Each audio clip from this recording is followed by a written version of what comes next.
3 weeks of silence can change everything you thought you knew about love. The house had grown quieter than I ever imagined. No footsteps echoed through the halls.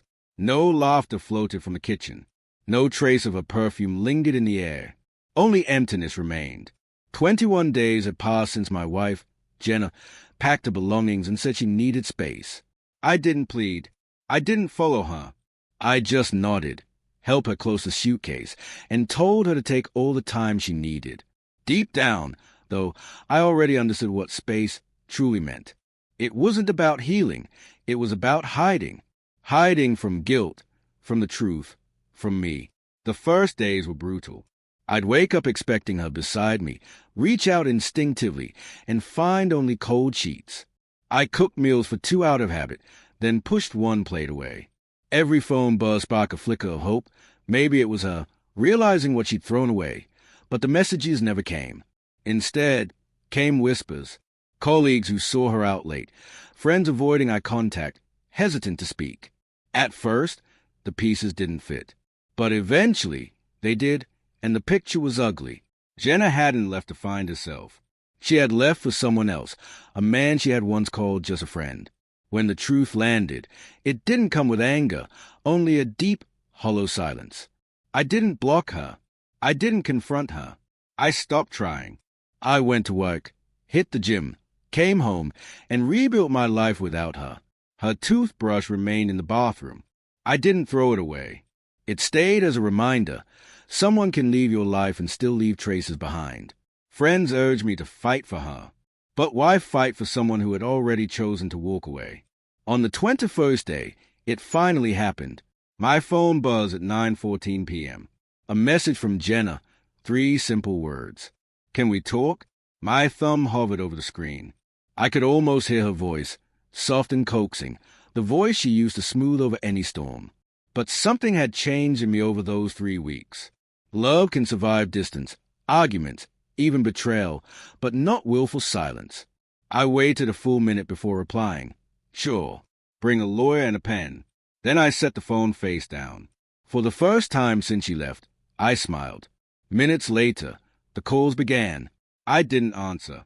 Then the texts arrived, long paragraphs filled with panic, apologies, confusion. Why are you doing this? I just wanted to talk. I made a mistake. Mark, please. Every word felt like static. Where was this energy when I spent sleepless nights wondering what went wrong? Where was this remorse when she was out with him? I muted the chat, turned off notifications, poured myself a drink, and felt a peace I hadn't known in weeks. The next morning, she appeared at my door, trembling hands, anxious eyes, smaller somehow, weary and desperate. Mark, please, she whispered. I let her speak. Every excuse, every half-truth, every tearful confession. When she paused, I handed her a manila envelope, the divorce papers I prepared a week before. You wanted space, I said quietly. I'm just making it official. Her face crumpled. You're serious? I nodded. You taught me something, I said softly. Silence speaks louder than love. She begged. She apologized. But it was too late. Love doesn't vanish overnight. It drains slowly through neglect and deceit. When she left, she assumed I would wait forever. What she didn't know was that those 21 days weren't punishment. They were closure. By the time she returned, I had already buried the part of me that chased her approval. There was no anger left, only calm. Weeks later, the papers were signed. We met in silence at the lawyer's office.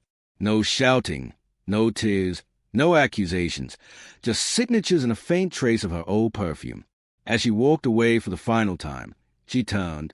I never thought you'd really let me go. I smiled. That's the thing about silence, I said. It lets you see what you truly deserve. That night, I returned to an empty house. Only now, it didn't feel lonely. It felt free. The silence that had once hurt now felt like music, steady, clean, final. Sitting on the couch, gazing at the quiet street below, I realized something vital. The best revenge isn't anger or spite. It's calm. It's closure. It's recognizing that the person who once broke you no longer holds power over you. When she texted, "Can we talk?" I didn't respond with words. I responded with peace.